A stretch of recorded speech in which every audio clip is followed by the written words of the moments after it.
नमस्कार। एक बार फिर से बहुत बहुत स्वागत है आप सभी का परीक्षा वर्ल्ड के इस यूट्यूब चैनल में। दोस्तों, UP triple S C PET 2021 के लिए हम जो भूगोल का क्रैश कोर्स चला रहे हैं उसका जो पार्ट 4 है आज उसको हम कंप्लीट करेंगे तथा पार्ट 4 में आज हम पढ़ने वाले हैं मरुस्थल और शुष्क क्षेत्रों के बारे में। तो इससे रिलेटेड जितने भी इंपॉर्टेंट फैक्ट और पॉइंट बन सकते हैं जो आपकी परीक्षा के लिए इंपॉर्टेंट हो सकते हैं उन सभी को आज के इस वीडियो में हम कवर करेंगे। तो चलिए आज के सेशन को शुरू करते हैं और देख लेते हैं कि आज का जो हमारा टॉपिक है मरुस्थल और शुष्क क्षेत्र, इससे रिलेटेड हमने कौन कौन से इंपॉर्टेंट फैक्ट को सम्मिलित किया हुआ है। तो चलिए आज के सेशन को शुरू करते हैं। तो सबसे पहले आप याद रखिएगा कि जो मरुस्थल वाले एरियाज होते हैं किस प्रकार के क्षेत्र को मरुस्थल कहा जाता है। तो आप याद रखिएगा जो रेगिस्तान या मरुस्थल होते हैं यह एक प्रकार का बंजर क्षेत्र होता है जहाँ पर सबसे कम वर्षा होती है और यहाँ पर रहने की जो परिस्थितियाँ होती हैं पौधों और जानवरों और इंसानों के लिए जो है प्रतिकूल होती हैं। तो इससे आप याद रखिएगा। इसके बाद दुनिया की भूमि की सतह का लगभग जो 1/3 हिस्सा है शुष्क या अर्ध शुष्क है। तो इसे भी आप याद रखिएगा। दुनिया की सतह का मतलब पूरी दुनिया में जितनी भी भूमि है उसकी सतह का लगभग 1/3 भाग जो है यह शुष्क या अर्ध शुष्क है। तो इसे आप ध्यान दीजिएगा। इसके बाद वह एरिया, वह क्षेत्र जहाँ पे सालाना यानी कि एक वर्ष में 25 सेंटीमीटर से कम वर्षा होती है उन क्षेत्रों को रेगिस्तान के रूप में वर्गीकृत किया जाता है। फैक्ट काफ़ी इंपॉर्टेंट, इसे आप याद रखिएगा। ऐसे एरियाज, ऐसे क्षेत्र जहाँ पे सालाना यानी कि वार्षिक वर्षा जो है 25 सेंटीमीटर से कम दर्ज की जाती है उस एरियाज में जो है उस एरियाज को हम रेगिस्तान यानी कि मरुस्थल के नाम से जानते हैं। तो इसे आप ध्यान दीजिएगा।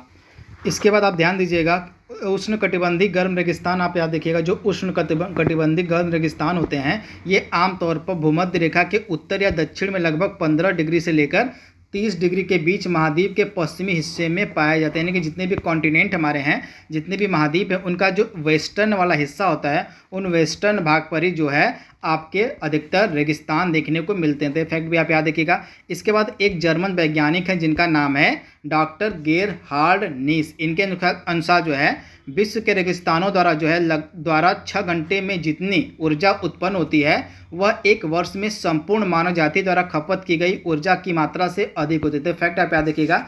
एक जर्मन साइंटिस्ट है, एक जर्मन वैज्ञानिक जिनका नाम है डॉक्टर गेरहार्ड नीस। इनके अनुसार जो है विश्व के रेगिस्तानों द्वारा जो है 6 घंटे में इतनी वर्षा उत्पन्न होती है, मतलब इतनी ऊर्जा जो है उत्पन्न होती है जो एक वर्ष में संपूर्ण मानव जाति के द्वारा खपत की गई ऊर्जा से भी ज़्यादा होती है। तो फैक्ट आप याद रखिएगा। इसके बाद जो रेगिस्तान होते हैं इनको नवीकरणीय ऊर्जा का एक प्रमुख स्रोत माना जाता है। यानी कि रिन्यूएबल एनर्जी यानी कि नवीकरणीय ऊर्जा का जो एक इम्पॉर्टेंट सोर्स है उसमें से रेगिस्तान यानी कि डेजर्ट को भी माना जाता है, जिससे आप ध्यान दीजिएगा। इसके बाद एक काफ़ी इंपॉर्टेंट फैक्ट आप याद रखिएगा। सहारा जो रेगिस्तान है दुनिया का सबसे बड़ा गैर ध्रुवीय रेगिस्तान है, जिसे आप याद रखिएगा। जो सहारा रेगिस्तान है, जो सहारा मरुस्थल, यह दुनिया का सबसे बड़ा गैर ध्रुवीय रेगिस्तान है। तो ये मरुस्थल यानी कि रेगिस्तान से रिलेटेड इंपॉर्टेंट फैक्ट थे जो आपके एग्जाम में पूछे जा सकते थे, इनको आप याद रखिएगा। अब इनसे रिलेटेड हम कुछ इंपॉर्टेंट एमसीक्यूज को सॉल्व करेंगे जो आपके एग्जाम के लिए इंपॉर्टेंट है। तो यहाँ पे आप देख रहे हैं पहला जो सबसे पहले आप देख लीजिए कि विश्व के जो इंपॉर्टेंट मरुस्थल वे कौन कौन से हैं, उनकी लोकेशन क्या है। सबसे पहले इसे आप देख लीजिए। तो एक तरफ आप देख रहे हैं यहाँ पे डेजर्ट का नाम है यानी कि मरुस्थल का नाम है और उनकी अवस्थिति यहाँ पे दी गई है। तो सबसे पहले हम बात करेंगे सहारा मरुस्थल के बारे में। तो जो सहारा रेगिस्तान है, जो सहारा मरुस्थल है, यह आपको देखने को मिलेगा उत्तरी अफ्रीका में तथा यह विश्व का सबसे विशालतम मरुस्थल है। फैक्ट आप याद देखिएगा। इसके बाद नामीब मरुस्थल की अगर हम बात करें तो यह अफ्रीका में यह भी है तथा यह अंगोला, नामीबिया, दक्षिण अफ्रीका में आपको देखने को मिलेगा। इसके बाद नूबियन मरुस्थल, यह आपको अफ्रीका में देखने को मिलेगा। इसके बाद आप याद रखिएगा ऑस्ट्रेलिया में कितने मरुस्थल हैं, तो सिम्पसन मरुस्थल, गिब्सन और ग्रेट सैंडी। तो ये तीन या चार, ग्रेट विक्टोरिया, 4 इंपॉर्टेंट मरुस्थल जो आपको देखने को मिलेंगे कहाँ पे, तो ऑस्ट्रेलिया में। कौन कौन से? सिम्पसन, गिब्सन, ग्रेट सैंडी और ग्रेट विक्टोरिया। तो ये 4 इंपॉर्टेंट मरुस्थल हैं जो आपको मिलेंगे ऑस्ट्रेलिया में देखने को। तो इन्हें आप याद रखिएगा। वही अगर हम सऊदी अरब, ओमान और यमन और यूएई यानी कि संयुक्त अरब अमीरात की बात करें तो इन चारों देशों में एक इंपॉर्टेंट मरुस्थल देखने को मिलेगा, इसका नाम है रब अल खाली। तो ये इंपॉर्टेंट मरुस्थल आपको देखने को मिलेगा सऊदी अरब, ओमान और यमन और यूएई में। इसके बाद सऊदी अरब में एक और इंपॉर्टेंट मरुस्थल जिसका नाम है अन नाफोड, यह सऊदी अरब में आपको देखने को मिलेगा। इसके बाद अगला इंपॉर्टेंट मरुस्थल कौन कौन सा है? गोबी, काफ़ी इंपॉर्टेंट है। यह आपको मिलेगा मंगोलिया और चीन में तथा यह एक शीतोष्ण मरुस्थल है, जिसे आप ध्यान दीजिएगा। जो है यह गोबी रेगिस्तान जो है यह एक शीतोष्ण मरुस्थल है जो कि मंगोलिया और चीन में स्थित है। इसके बाद कालाहारी मरुस्थल काफ़ी इंपॉर्टेंट है, बोत्सवाना, नामीबिया, दक्षिण अफ्रीका में देखने को मिलेगा आपको। इसके बाद काराकू मरुस्थल आपको तुर्कमेनिस्तान में मिलेगा। अटाकामा मरुस्थल काफ़ी इंपॉर्टेंट है, उत्तरी चिली में आपको मिलेगा। इसके बाद दस्त एक कबीर मरुस्थल आपको देखने को मिलेगा ईरान में, तथा यह इसे जो है ग्रेट सॉल्ट डेजर्ट के नाम से भी जानते हैं। काफ़ी इंपॉर्टेंट फैक्ट है, आप यहाँ देखिएगा, जो दस्त एक कबीर मरुस्थल है जो कि ईरान का एक इंपॉर्टेंट मरुस्थल, जिसको हम ग्रेट सॉल्ट डेजर्ट के नाम से भी जानते हैं। इसके बाद दस्त ए लूट, यह भी आपको मिलेगा ईरान के पूर्वी भाग में। इसके बाद मोजावे मरुस्थल, यह आपको मिलेगा यूएसए में। मोजावे जो मरुस्थल यह संयुक्त राज्य अमेरिका में देखने को मिलेगा। इसके बाद पेंटागोनिया का जो मरुस्थल यह एक शीतोष्ण मरुस्थल है जो कि अर्जेंटीना और चिली में आपको देखने को मिलेगा।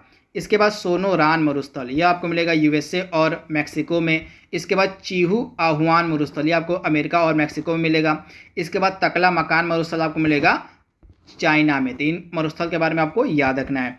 इसके बाद आप यहाँ पे आप मैप में भी देख रहे हैं कौन कौन से इंपॉर्टेंट मरुस्थल, उनकी अवस्थिति क्या है। तो वीडियो को आप पॉज करके इनकी लोकेशन को आप एक बार देख लीजिएगा ध्यान से। अब हम कुछ इंपॉर्टेंट एमसीक्यूज को सॉल्व करेंगे इस टॉपिक से रिलेटेड। तो सामने आपके पहला इंपॉर्टेंट प्रश्न है, रेगिस्तान को उस क्षेत्र के रूप में परिभाषित किया जाता है जहाँ पर आपके पास 4 ऑप्शंस हैं। सही ऑप्शंस को आपको चयनित करना है, यानी कि रेगिस्तान किस प्रकार के एरिया को कहा जाता है। तो इसका राइट आंसर आपका हो जाएगा वह एरिया, वह क्षेत्र जहाँ पे वार्षिक वर्षा 25 सेंटीमीटर से कम दर्ज की जाती है, उस प्रकार के एरिया को हम कहते हैं रेगिस्तान यानी कि डेजर्ट। तो राइट आंसर आपका हो जाएगा ऑप्शन सी। इसके बाद अगला इंपॉर्टेंट प्रश्न क्या है, विश्व का सबसे बड़ा मरुस्थल कौन सा है। तो मैंने आपको बताया था, यह आपको अफ्रीका महाद्वीप में मिलेगा सहारा मरुस्थल, यह आपका मिलेगा विश्व का सबसे बड़ा मरुस्थल, जिसे आप याद रखिएगा सहारा, इसका राइट आंसर हो जाएगा। अगला प्रश्न क्या है, और दुनिया में सबसे अधिक आबादी वाला रेगिस्तान कौन सा है। तो दुनिया का जो सबसे अधिक आबादी वाला रेगिस्तान है यह आपको मिलेगा थार रेगिस्तान। आप याद देखिएगा, जो थार रेगिस्तान है यह आपको मिलेगा दुनिया का सबसे ज़्यादा आबादी वाला रेगिस्तान। तो ऑप्शन सी इसका बिल्कुल सही है। अगला प्रश्न क्या है, जो तकला मकान मरुस्थल है यह किस देश में स्थित है, इसकी अवस्थिति आपको बताना है। तो जो तकला मकान मरुस्थल है आपको मिलेगा कहाँ पे, चीन में। तो राइट आंसर आपको हो जाएगा ऑप्शन सी, चीन में। इसके बाद अगला इंपॉर्टेंट प्रश्न कौन सा है, और दिए गए जो यहाँ पे 4 ऑप्शन है इनमें से आपको सही ऑप्शन का मतलब गलत ऑप्शन का चयन करना जो कि सुमेलित नहीं है। तो ये देख लेते हैं। तो सोनोरान जो मरुस्थल है इसका राइट आंसर हो जाएगा अमेरिका, यह बिल्कुल सही है। इसके बाद तकला मकान मरुस्थल चाइना में मिलेगा, यह भी सही है। इसके बाद काराकू मरुस्थल तुर्कमेनिस्तान में मिलेगा, यह भी सुमेलित है, सही। इसके बाद गिब्सन जो मरुस्थल है यह ब्राज़ील में नहीं है बल्कि यह ऑस्ट्रेलिया में। तो जो आपका ऑप्शन डी था यह गलत था, जो गिब्सन मरुस्थल आपको देखने को मिलेगा ऑस्ट्रेलिया में। इसके बाद अगला प्रश्न क्या है, जो दस्त ए लूट मरुस्थल इसकी अवस्थिति आपसे पूछी जा रही है। तो दस्त ए लूट मरुस्थल आपको मिलेगा ईरान में। तो राइट आंसर आपको हो जाएगा ऑप्शन ए, ईरान में। अगला इंपॉर्टेंट प्रश्न कौन सा है, देख लीजिए यहाँ पे, निम्न में से किस देश में गोबी मरुस्थल पाया जाता है। तो जो गोबी रेगिस्तान है, जो गोबी मरुस्थल आपको मिलेगा कहाँ पे, मंगोलिया में, यानी कि ऑप्शन बी इसका बिल्कुल सही है। मंगोलिया में आपको देखने को मिलेगा गोबी रेगिस्तान। इसके बाद जो ग्रेट विक्टोरियन मरुस्थल यह किस देश में स्थित है। तो ग्रेट विक्टोरियन मरुस्थल आपको मिलेगा ऑस्ट्रेलिया में। तो राइट आंसर आपको हो जाएगा ऑस्ट्रेलिया में आपको मिलेगा ग्रेट विक्टोरियन। इसके बाद गिब्सन, उसके बाद ग्रेट सैंडी, ये सारे इंपॉर्टेंट मरुस्थल आपको मिलेंगे ऑस्ट्रेलिया में। इसके बाद अगला इंपॉर्टेंट प्रश्न कौन सा है, और दक्षिण एशिया का सबसे बड़ा मरुस्थल आपसे पूछा जा रहा है। तो साउथ एशिया यानी कि दक्षिण एशिया का जो सबसे बड़ा रेगिस्तान है, सबसे बड़ा मरुस्थल है आपको मिलेगा थार मरुस्थल, यानी कि ऑप्शन जो इसका डी है बिल्कुल सही है। जो थार मरुस्थल है यह दक्षिण एशिया का सबसे बड़ा मरुस्थल है। इसके बाद आपको बताना कि जो अटाकामा मरुस्थल है इससे रिलेटेड कौन सा जो कथन है वह असत्य यानी कि सत्य नहीं है। तो अटाकामा मरुस्थल के बारे में जो इंपॉर्टेंट कथन यहाँ पे देख लेते हैं कौन कौन से हैं। पहला कथन क्या कह रहा है, यह दक्षिण अमेरिका में एक रेगिस्तान है। तो यह कथन बिल्कुल सही है कि जो अटाकामा मरुस्थल या दक्षिण अमेरिका मिलेगा आपको। इसके बाद दूसरा कथन क्या है, यह विश्व का सबसे शुष्क मरुस्थल, यह भी कथन बिल्कुल सही है। तथा यह आपको मिलेगा दक्षिणी चिली में, यह भी कथन बिल्कुल सही है। लेकिन जो चौथा कथन आपके सामने है इसमें नाइट्रेट्स की समृद्ध भंडार है, तो यह कथन बिल्कुल गलत है। तो बाकी ऊपर के जो 3 कथन है अटाकामा मरुस्थल के बारे में यह बिल्कुल सही है, तथा चौथा जो कथन आपका है यह गलत है। तो ऑप्शन जो इसका डी है आपका असत्य हो जाएगा। इसके बाद अगला प्रश्न कौन सा है, अगला प्रश्न यहाँ पे पृथ्वी का जो सबसे शुष्क स्थान आपसे पूछा जा रहा है कौन सा है। तो पृथ्वी का जो सबसे शुष्क स्थान है वह है अटाकामा का मरुस्थल, यानी कि ऑप्शन जो इसका बी है बिल्कुल से, जो अटाकामा का मरुस्थल या पृथ्वी का सबसे शुष्क स्थान है। इसके बाद अगला प्रश्न कौन सा है, इसमें से आपको बताना है कि जो कौन सा टेम्परेट यानी कि समशीतोष्ण मरुस्थल है। तो इसमें से जो पेटागोनिया का मरुस्थल है आपको मिलेगा समशीतोष्ण मरुस्थल, यानी कि ऑप्शन जो इसका बी है बिल्कुल सही है, पेंटागोनिया का मरुस्थल, यानी कि ऑप्शन जो इसका बी है बिल्कुल सही है। इसके बाद यह लास्ट प्रश्न आपका था तथा आज का जो हमारा टॉपिक था मरुस्थल एवं शुष्क क्षेत्र का, यह हमने कंप्लीट कर दिया। इसके बाद अगला जो टॉपिक होगा भूगोल का आपका, वह हम कल आप तक पहुंचाएंगे। तो आज के लिए बस इतना ही। Thank you, thanks for watching, thank you.